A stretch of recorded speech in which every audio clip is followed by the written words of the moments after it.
qué tuvo que venir el Mesías?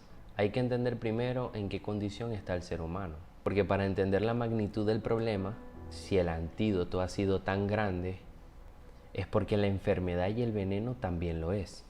Incluso tan grave que no puede resolverse por mano humana. No está en nuestro poder resolver el problema. El mismo Dios tuvo que entregarse en sacrificio para restaurar lo que se había perdido. Imagínate la magnitud del problema que habita en el ser humano, en el que el ser humano no es consciente. Muchas personas dicen, bueno, el Mesías vino para limpiarnos del pecado, para el perdón de pecados, para darnos la vida eterna, para salvarnos. ¿Pero de qué? El ser humano tiene que entender en la condición en la que está, en la condición en la que cayó desde el principio, es decir, desde Adán. Para hablar de este tema es importante entender e indagar en el idioma hebreo. ¿Por qué?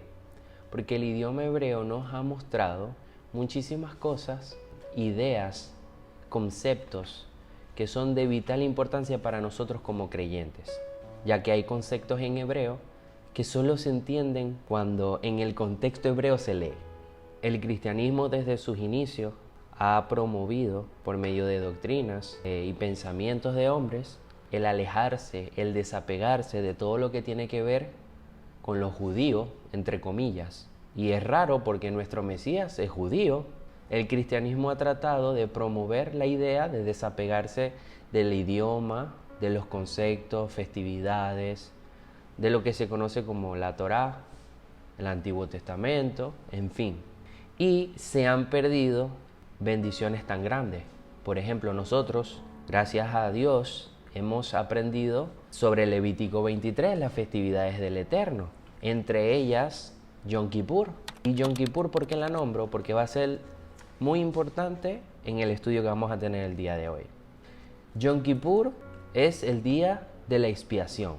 Pero la palabra Kippur en hebreo, su raíz regala dos palabras más que las podemos ver, como por ejemplo kafar, que es utilizada en Génesis cuando Dios manda con brea el arca.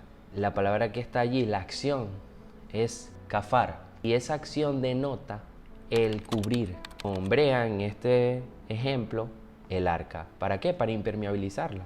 Esto en el sentido espiritual está cubriendo el arca de manera de que la guarde del caos que va a suceder afuera. Pero también la palabra kiper, y esta palabra kiper significa remover, limpiar. Y ya vamos a tocar qué nos quiere mostrar Dios con estas hermosas palabras. También es muy importante destacar la cita de Yom Kippur. No es una cita que nosotros recordamos como la necesidad de querer buscar perdón, porque ya hemos entendido que hemos recibido el perdón por medio del sacrificio del Mesías. Por ende no necesitamos buscar el perdón anual, aunque no quiere decir que no busquemos cada día perdón a Dios por nuestros errores diarios que cometemos a diario. Somos seres humanos y seguimos cometiendo errores.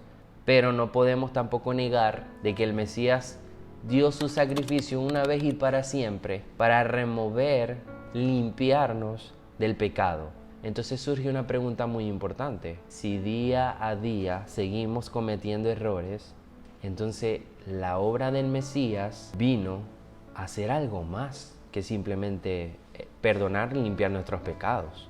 Porque nos está apuntando a una situación que el Mesías vino a resolver, pero todavía no se ve tangible, porque seguimos cometiendo errores, porque seguimos cayendo en situaciones y tenemos que venir diariamente a los pies de nuestro Padre a pedir perdón. Entonces hay que ver qué es lo que el ser humano tiene en sí mismo, en su naturaleza, que lo sigue llevando a caer en estas situaciones. La palabra nos indica en Romanos 3:23 que por causa de que en el principio se pecó, hubo una transgresión, es decir, se sobrepasó el límite que Dios había colocado. Le dijo a Adán y Eva, de todo árbol pueden comer, mas de este no comerás. Pues el hombre pasó ese límite, lo sobrepasó, transgredió ese mandamiento que Dios les había dado. Y por causa de ese pecado, todos nosotros estamos también destituidos de su gloria. ¿Qué significa estar destituido de la gloria de Dios? Que nuestra naturaleza cayó en un estado en el que la luz y la relación con Dios se ha visto truncada. Por eso que ellos no pudieron a partir de allí estar en el Edén. Ya no pudieron habitar más en el jardín. Tuvo Dios que sacarlos. Pero nos guardó también una promesa. ¿Por qué? Porque ¿qué hace Dios con ellos? Los viste con piel de cordero, simbolizando que iba a venir ese sacrificio que iba a remover y a limpiar el pecado, ese estatus de estar destituido, para luego darle vida, para luego darle la oportunidad de restaurar, de redimir al hombre con Dios. Esa relación que había sido afectada por el pecado viene nuevamente a unirse. La revelación bíblica enseña que el pecado es natural en nuestra carne, es decir, que se visualiza como una barrera o como una mancha, y esta aísla al ser humano de la luz de Dios y de poder ingresar a su presencia, es decir, nos mantiene aislado de poder restaurar la relación con Dios. Y todo ya hemos aprendido lo que significa la carne. La carne simboliza todo impulso y ánimo que responde a los deseos carnales. Sabemos que los deseos carnales no son buenos porque vemos ejemplos. Lo podemos leer en Gálatas capítulo 5, 19, 21, que dice: ahora bien, las obras de la carne son evidentes, las cuales son inmoralidad, impureza, sensualidad, idolatría, hechicería, enemistades, pleitos, celos, enojos, rivalidades, disensiones, sectarismos, envidias, borracheras, orgías y cosas semejantes, contra las cuales os advierto, como ya os lo he dicho antes, que los que practican tales cosas no heredarán el reino de Dios. También tenemos versículos como Romanos 6:6 que dice: sabiendo esto, que nuestro viejo hombre fue crucificado juntamente con él, para que el cuerpo del pecado sea destruido, a fin de que no sirvamos más al pecado. Es decir, que el sacrificio del Mesías vino a redimir el estado caído que el hombre tenía desde el principio. Y así como Él fue crucificado allí, nosotros fuimos crucificados junto a Él, para que el cuerpo del pecado sea destruido y ya no sirvamos más a Él, sino que ahora vivamos conforme al Espíritu de vida que ahora habita en nosotros. Por eso en Romanos 8:5 dice: porque los que viven conforme a la carne ponen la mente en las cosas de la carne, pero los que viven conforme al Espíritu, en las cosas del Espíritu andan, ponen la mente en las cosas del Espíritu. Que eso también se traduce a lo que dijo Pablo: pongan su mirada en las cosas de los cielos, más no en las terrenales. La palabra de Dios viene de los cielos. La mirada debe estar ¿dónde? En su palabra, más no en las cosas terrenales. Un punto importante que quiero seguir tocando es que ese aislamiento crea enemistad con Dios a causa del impulso que nos lleva a pecar. Crea una costra o capa que bloquea la conexión completa con nuestro Padre. Es decir, nos mantiene inhabilitados. ¿Y por qué nos mantiene inhabilitados? Porque Dios no tiene comunión con el pecado. Lo dice su palabra. Vamos a leer Romanos 8:7-8. Ya que la mente puesta en la carne es una mente enemiga de Dios, porque no se sujeta a la ley de Dios, es decir, no se sujeta a los mandamientos, pues ni siquiera puede hacerlos, porque es contraria a la luz. La carne solo quiere lo que ya leímos anteriormente: borracheras, orgías, idolatría, hechizos, todo lo que es contrario a lo que Dios, que es luz, nos ha revelado en su palabra, que es andar en la luz, sus mandamientos. Entonces ni siquiera puede hacerlos. Y lo que están en la carne no pueden agradar a Dios. Claro, es imposible agradar a Dios cuando se anda en la carne, mas no en el Espíritu. Es imposible agradar a Dios cuando se viven las cosas terrenales y no en las cosas espirituales. Es decir, vivir una vida alejada de la palabra de Dios es una vida que no le da honra, no le da estima, no refleja que Él es tu Dios. Porque dice la palabra que el propósito de todo es que te conozcan a ti, al único y verdadero Dios. ¿Y cómo podemos nosotros cumplir ese propósito? Cuando andamos como Él anduvo. dentro de sus mandamientos. Por eso que hablé de Yom Kippur, que íbamos a tocar esa festividad, porque Yom Kippur para nosotros como creyentes en el Mesías representa la acción que vino a hacer entonces nuestro Mesías, de limpiar y remover la costra, la capa aislante que tenía el ser humano, es decir, la carne, que no permitía que hubiera una relación con nuestro Padre. Eso es lo que para nosotros significa ahora Yom Kippur. Significa para nosotros el día que vino nuestro Padre a entregarse por amor a nosotros, remover y limpiar la capa que nos mantenía aislados, separados de Él, para ahora injertarnos dentro de Él. Por eso su obra es sobre todas las obras. Entonces, hemos sido cubiertos con su sangre, con su sacrificio, para limpiar y remover esta carne de nosotros y darnos un espíritu de santidad que nos lleva a vivir conforme a su voluntad, ya no conforme a nuestros deseos carnales y vanidosos. Es como usar un disolvente sobre una mancha. Aplicas algo sobre la superficie para que la suciedad, la impureza desaparezca. En el proceso de las ofrendas, en el tiempo del tabernáculo era lo mismo. Se sacrificaba un ser puro, un ser que estaba habilitado, apto, no podía tener defecto alguno, que eran los corderos, para remover la impureza, la inhabilidad y el estado no apto del afectado, que en este caso era el pecador que estaba llevando el cordero, para que se hiciera el sacrificio. El Mesías vino a ser ese cordero apto, habilitado, sin defecto, para que nosotros los afectados, que estábamos inhabilitados delante del Padre, pudiéramos ahora entrar en su casa y vivir conforme a su voluntad. Entonces ya entendemos que nos apunta perfectamente a Yeshua esta festividad, porque ahora ya podemos entender que Yeshua, al limpiar, remover el pecado con su ofrenda, con su sacrificio, removió la barrera que impedía que la luz fluyera de nuevo. Se remueve la capa que imposibilitaba al ser humano entrar en la presencia de Dios.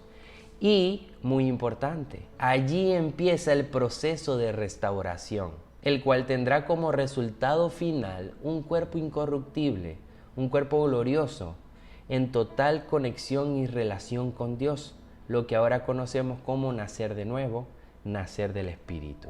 Si leemos Juan capítulo 3 verso 6 dice, lo que es nacido de la carne, carne es, y lo que es nacido del Espíritu, Espíritu es. Y también en Juan 3:3 dice, respondió Yeshua y le dijo, de cierto te digo que el que no naciere de nuevo no puede ver el reino de Dios. En resumen, la capa aislante era aquello que nos mantenía separados. Y que el concepto Kippur, Kiper, Kafar, busca precisamente eliminar ese aislamiento. Ahora hay que entender algo, y esto lo tiene que entender todo creyente en el Mesías. Esta ofrenda, hecha una vez y para siempre, no busca remover el error para esconderlo debajo de la alfombra, sino para neutralizar su efecto separador y permitir que la conexión vuelva a ser pura y apta. Es decir, un creyente en el Mesías no puede decir que ha sido rociado con la sangre del Mesías y vivir una vida que lo lleva a estar en contra de la voluntad de Dios. O un creyente no puede decir, el Mesías murió por mí y su vida no va a reflejar ese sacrificio que se hizo. Un creyente no puede decir, el Mesías murió por mí y vivir su vida lejos de los mandamientos. Porque son los mandamientos, el Espíritu de santidad que ahora vive en nosotros porque hemos nacido del Espíritu por la obra de redención. Esta persona no puede estar en contra de aquellos mandamientos que te llevan a la santidad, que muestran el amor y el carácter de Dios. Porque la palabra dice que el mandamiento, que la ley es santa y el mandamiento es santo, justo y bueno.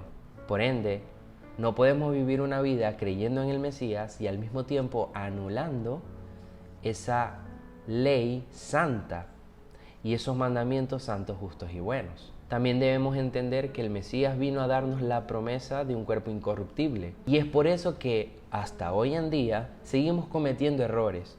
Porque el Mesías nos está llevando en ese proceso de restauración que va a tener como final ser cambiados de un cuerpo carnal a un cuerpo espiritual, que responda a su amor eternamente. Si leemos Romanos 8:15, dice: pues no habéis recibido un espíritu de esclavitud para volver otra vez al temor, sino que habéis recibido un espíritu de adopción como hijos, por el cual clamamos: Abba, Padre. Segunda de Corintios 5:19 dice que Dios estaba en el Mesías reconciliando consigo al mundo, no tomándoles en cuenta a los hombres sus pecados, y nos encargó a nosotros la palabra de reconciliación. Porque esa es la invitación que hacemos hoy en día, a que vengan a la Escritura, que se humillen, es decir, que puedan reconocer sus errores y entender que no pueden llevar una vida alejada del Padre. Buscar que esa reconciliación que Él hizo una vez y para siempre en el madero sea reflejada en nuestro andar cada día, con nuestra manera de vivir. ¿Cómo? Dentro de sus mandamientos.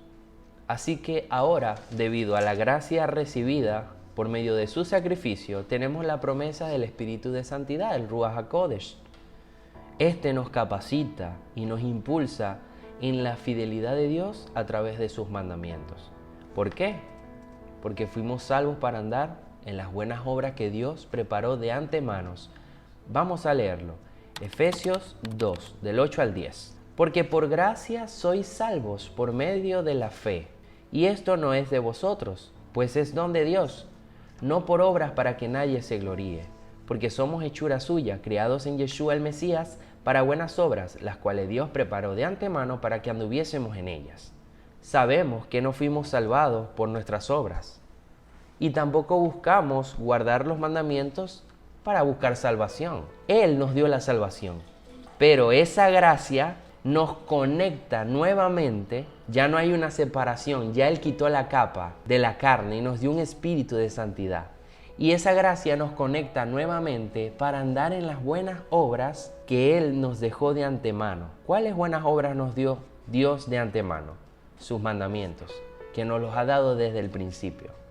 Desde que le dijo a Adán: de todo árbol comerás, mas de este no comerás. ¿Cuál árbol? El árbol del bien y mal. Hemos aprendido que la palabra árbol significa sabiduría, simboliza la sabiduría. Es decir, de la sabiduría que yo te estoy dando, de esa te alimentarás, mas de la otra sabiduría no te alimentarás. Su sabiduría la encontramos en su escritura, en sus palabras, en sus mandamientos, porque éstas revelan la sabiduría de Dios. Porque al ser Dios un Dios de amor, de paz y de bondad, está revelando que la sabiduría en sí te lleva a llevar una vida en la que tú anulas la carne y vives conforme a su voluntad. No como se enseña por allí. Anulamos los mandamientos. Al revés, anulamos la carne para poder poner en obra los mandamientos, conforme a ese espíritu de santidad que hemos recibido y que nos impulsa a guardarlo de la manera correcta. Por eso que el Mesías dijo: no he venido a abolir la ley y los profetas, y que éstas no pasarán hasta que todo se cumpla. Y que si vuestra justicia no sobrepasa la de los fariseos y escribas, no heredaréis el reino de los cielos. Para finalizar, estas buenas obras se traducen como los mandamientos de Dios, que revelan su amor y su carácter, puro y limpio. Es allí donde nosotros, ahora que hemos sido reconciliados con nuestro Padre, debemos buscar andar en ese camino puro y limpio, que reflejemos nuestro Padre, que seamos recipiente de honra. Un recipiente de honra es aquel en el que se ha depositado la luz para reflejar esa luz hacia otros. Como dice el Mesías: ustedes son la luz del mundo. Una lámpara no se enciende para colocarla debajo de la mesa, sino para colocarla encima y así ilumine todo. Asimismo también nos ha llamado a ser la sal de este mundo. La sal es un elemento que se utiliza para preservar de corrupción alimentos. Así también se utilizaba en el templo cuando había invierno y mucho frío, para echarla en el piso y que la gente no se resbalara, por ende no se cayera. El Mesías nos está diciendo: sean esa luz que con mi palabra iluminen a todos los demás, y también sean esa sal que ayuden a preservar de corrupción a las personas, y ustedes mismos se preserven de la corrupción de este mundo, para que ninguno caiga y ustedes tampoco.